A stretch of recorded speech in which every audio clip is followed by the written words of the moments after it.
अस्सलाम वालेकुम वरहमतुल्लाहि वबरकातुहू। तो जी, आज सुबह का आगाज़ हो चुका है। फजर की नमाज़ पढ़ने के बाद मैंने अपने लिए एक कप चाय बनाया। बाकी बच्चे सो रहे हैं अभी, तो सोचा कि चाय पी लूँ और उसके बाद फिर मैं कुरान पाक पढ़ूँगी। कुरान पाक नहीं, यासीन पढ़ूँगी अभी तो ये हमारा सुबह का आगाज़ होता है। और उसके बाद फिर जो भी रूटीन होगी वो इंशाल्लाह आपके साथ शेयर करेंगे कि सुबह होने के साथ साथ किस तरह से हम अपनी जो डेली रूटीन है उसको अंजाम देते हैं। और बहुत टफ़ लाइफ चल रही होती है, तो सबकी ही टफ़ लाइफ है, भागम भाग लगी हुई है ज़िंदगी में। तो मुश्किलें परेशानियां भी बहरहाल होती हैं, तो ये कि उसको संभाला जाता है, कवर किया जाता है। तो कोशिश यही होती है कि अल्लाह की मदद ही ली जाए। तो अभी पहले चाय पीते हैं, उसके बाद यासीन पढ़ते हैं, और उसके बाद फिर बच्चों के लिए नाश्ता बनाऊंगी, और उसके बाद फिर सफाई सुथराई का काम शुरू करेंगे। और मैंने छत पे जो छोटा सा गार्डन बनाया है, अभी उसकी भी मेंटेनेंस का काम कर रही हूँ। तो अभी वो भी जाके देखना है। कल अधूरा काम छोड़ दिया था क्योंकि बहुत ज़्यादा थक गए थे, तो इसलिए फिर वो अधूरा छोड़ कर आ गई। तो अभी चलेंगे और फिर आपको भी दिखाएंगे कि जो हमारे तोते कबूतर हैं वो इस वक्त किस हालत में हैं, और जो पौधों का हशर मचाया है तो वो क्या हाल है उनका। तो अभी पहले चाय पीते हैं। कंप्लीट कर ली है, और मैंने सूरह यासीन भी पढ़ ली थी। और बच्चे अभी तक नहीं उठे हैं, तो सोचा जब तक बच्चे उठते हैं उस वक्त तक ज़रा डस्टिंग का काम कर लेते हैं। तो ये कि अगर डस्टिंग अभी कर लूँगी तो फिर ज़रा काम जल्दी से मर जाता है और हल्का हो जाता है। तो डस्टिंग के लिए मैंने ये ग्लव्स बनाए हैं। मेरे पास एक पुराना ब्लैंकेट पड़ा हुआ था, तो मैंने उसी को सी के इस तरह से ग्लव्स बना लिया। तो अभी किसी तरह डस्टिंग आसान हो जाती है।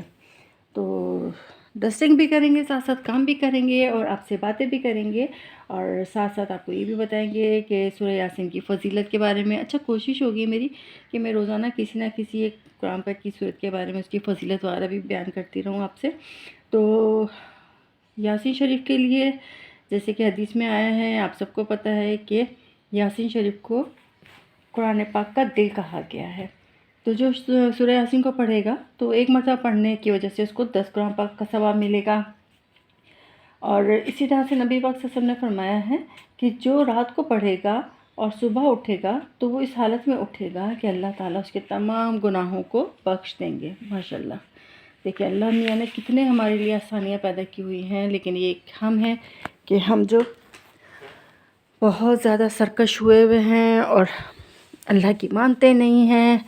और कोशिश तो बहरहाल हर इंसान अपने हिसाब से कर रहा होता है, और करनी भी चाहिए कि अल्लाह ने हमें दुनिया में इबादत के लिए भेजा है, तो हमें अल्लाह की भी साथ साथ इबादत करनी चाहिए। दुनियावी काम तो चलते रहते हैं। अच्छा, ये देखें, कमरा मेरा बिल्कुल ये बंद होता है। मैंने कर्टन वर्टन डाले हुए हैं, लेकिन उसके बावजूद इतनी डस्ट आती है यहाँ पे कि मुझे कम से कम दिन में 2 मरतबा जो है डस्टिंग तो करनी ही पड़ती है। लेकिन उसके बावजूद भी अगर जैसे कि एक दिन नहीं करो तो फिर इतना गंद हो जाता है ना कि फिर मेरे लिए करना ज़रा मुश्किल हो जाता है कि इतना ज़्यादा, क्योंकि फिर बहुत ज़्यादा हो जाता है। तो एक ही दिन में 2 मरतबा कर लेती हूँ हल्का फुल्का सा, तो एक ज़रा आसानी हो जाती है ना साथ साथ काम करने में। अच्छा, इसमें इस कबर्ड में मेरे सारे कुरान पाक रखे हुए हैं। मैं अगर आपको दिखाऊं तो ये देखिए। तो मेरी कोशिश होती है कि मैं यहाँ इस कमरे का जो डस्टिंग का कपड़ा है उसको फिर मैं अलग ही रखूँ, बाकी घर में उससे डस्टिंग ना करूँ कि ज़रा अच्छा रहता है। कुछ पता नहीं होता ना कि कपड़ा हमने कहाँ का डस्टिंग में डाल दिया या नीचे गिर गया, तो इसलिए पे मैंने यहाँ के लिए अलग ही एक कपड़ा रखा हुआ है। अच्छा जी, तो बात कर रहे थे हम सूरह यासीन से मुतालिक। थोड़ा सा बैठ जाऊँ ज़रा, थोड़ा यह सूरह यासीन के मुतालिक बात कर रहे थे कि अगर इसको फजर के बाद आप एक मरतबा रोज़ाना पढ़ने का मामूल बना लेंगे तो बहुत जल्द जो शख्स इसको रोज़ाना फजर के बाद पढ़ेगा, अपना एक मतलब रूटीन बना ले पढ़ने की ना, तो वो लोगों के दिलों में बहुत ज़्यादा उसकी इज़्ज़त होगी, और वो लोग उसको बहुत ज़्यादा पसंद करेंगे, और उसके माल में बरकत होगी, और वो हर किस्म की बुराई से अल्लाह ताला उसको बचा लेंगे, और उसकी तबीयत में भी एक बहुत अच्छा सा रुझान पैदा होना शुरू हो जाता है। शयातीन और बलाओं से भी वो महफूज रहता है, और अल्लाह ताला उसे बीमारियों से भी शिफा देते हैं। और अगर कोई औलाद की ख्वाहिश की नीयत से पढ़ेगा तो अल्लाह ताला उसको नेक औलाद से भी नवाजेंगे। और अगर कोई कैद में हो और इसको कसरत से पढ़ेगा तो कैद से भी उसको रिहाई मिलेगी। तो सूरह यासीन पढ़ने के बाद जो भी आपकी ख्वाहिश है, जो भी आप अल्लाह से मांगना चाहते हैं, आप अल्लाह से मांगे, अल्लाह ताला ज़रूर आपकी उस ख्वाहिश को पूरा करेंगे और अपनी रहमतों से आपको नवाजेंगे। और अगर कोई अपने दुश्मन के शर से बचने के लिए सूरह यासीन को पढ़ेगा तो भी बहुत मुफीद है। इसके लिए हमारे उस्ताद साहब बताते थे कि अगर कोई दुश्मन आपको तंग कर रहा है तो आप 7 दिन तक रोज़ाना इसे पढ़ें, तो इंशाअल्लाह जो भी आपका दुश्मन होगा वो आपको कोई भी नुकसान नहीं पहुंचा सकेगा। तो ये एक छोटी सी बात थी मेरी, जो मैं सूरह यासीन पढ़ती हूँ तो मुझे उसका होता है, तो मैंने सोचा आप लोगों के साथ भी शेयर कर लें। तो ये हो गया है अभी, और इंशाल्लाह अभी चलते हैं छत की तरफ, क्योंकि अभी बच्चे सो रहे हैं। जब तक बच्चे उठेंगे और फिर मैं नीचे आके उनके लिए नाश्ता बनाऊंगी, तो फिर जो भी होगा वो आपके साथ शेयर करेंगे। लेकिन ज़रा जहाँ बैठे ना बच्चे, वहीं से हर चीज़ उल्टी पुल्टी कर देते हैं। तो अभी ऊपर से बच चुके हैं, और ये देखिए हमारे घर में एक बिल्ली आती है। ये जब इसको खाना होता है ना, तो ये ये यहाँ आ जाती है, और जब इसको रात को सोना होता है, तो आजकल सर्दियाँ हैं तो ये वहाँ टैंक के नीचे सो जाती है। तो साइड पे मैंने इसके लिए एक छोटा सा कपड़ा रख दिया था। इस कपड़े के अंदर तकिया है छोटा सा कुशन, ये उसके अंदर सो जाती है। अब ये देखने से, हालांकि मुझे बिल्ली से बहुत डर लगता है, लेकिन ये फिर भी इसी तरह से आगे पीछे घूमती रहती है।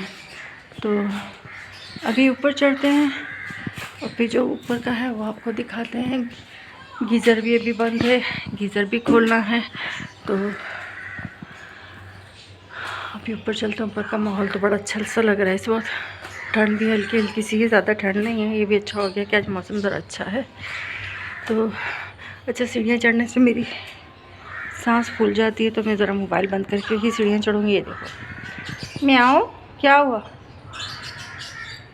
क्या हो गया? हाँ, ये आजकल बीमार भी चल रही है, इसको पता नहीं नज़ला हो गया है कि क्या हो गया। हालांकि मैंने इसको दवा भी दे दी थी, पैनाडोल वगैरह पिला दी थी दूध में डाल के। अच्छा, ये हमारी पालतू नहीं है, ये ऐसी गली में थी, तो जब हम इस घर में आए हैं तो ये फिर यहाँ आने लगी। तो फिर हम लोग इसको नाश्ता वाश्ता खाना वाना दे दिया करते थे। तो उसके बाद से ये फिर यहीं रहेगी, ये ऊपर ही होती है, ऊपर से फिर ये नीचे आ जाती है। तो अभी पहले जो मैंने एक छोटा सा गार्डन बनाया है, उसका क्या हाल हो रहा है।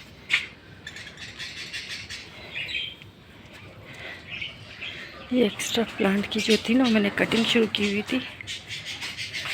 तो ये देखिए,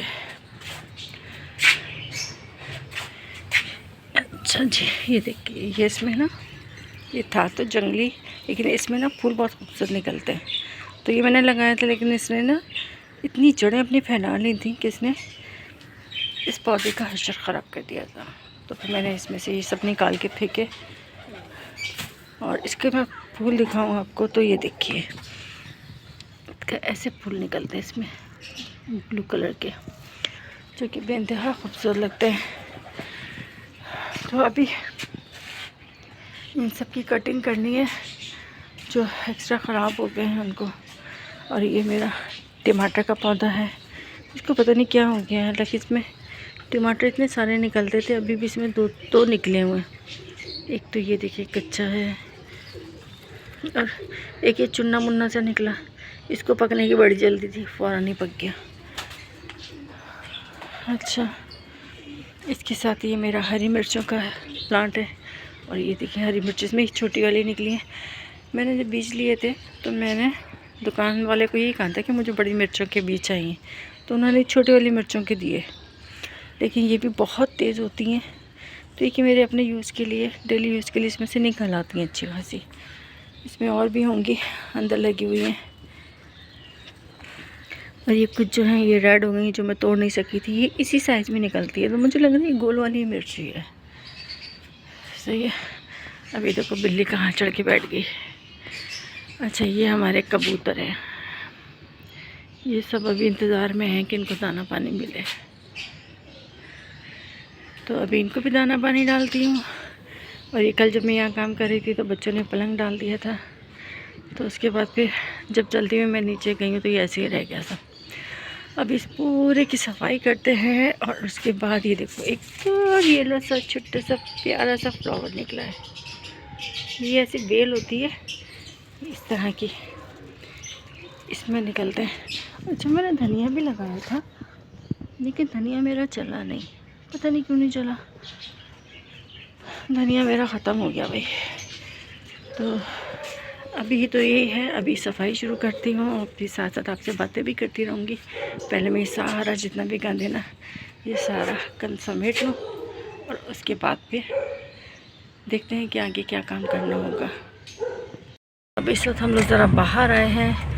मेडिकल रिपोर्ट्स लेनी थी हस्बैंड की, उनकी तबीयत कुछ सेट नहीं थी तो कुछ उनके मेडिकल टेस्ट हुए तो वो सब रिपोर्टें ली हैं और अब वापस घर जाएंगे और उनको फिर साथ लेके फिर डॉक्टर के पास जाएंगे। तो देखें कि क्या होता है। तो बस आज की रूटीन यही रही दिन भर की और अपनी आज की इस रूटीन के साथ हम आपसे इजाज़त चाहेंगे। इंशाल्लाह फिर आपसे कल मिलेंगे। कल का ब्लॉग जो है वो ज़रा डिटेल में ही बनाएंगे। आज तो ज़रा टेंशन में ही टाइम गुजर गया, तो इंशाल्लाह कल आपसे फिर अपने जो पूरे दिन की रूटीन होगी वो शेयर करेंगे। तो इजाज़त दीजिए, दुआ में याद रखिए। अल्लाह हाफ़िज़।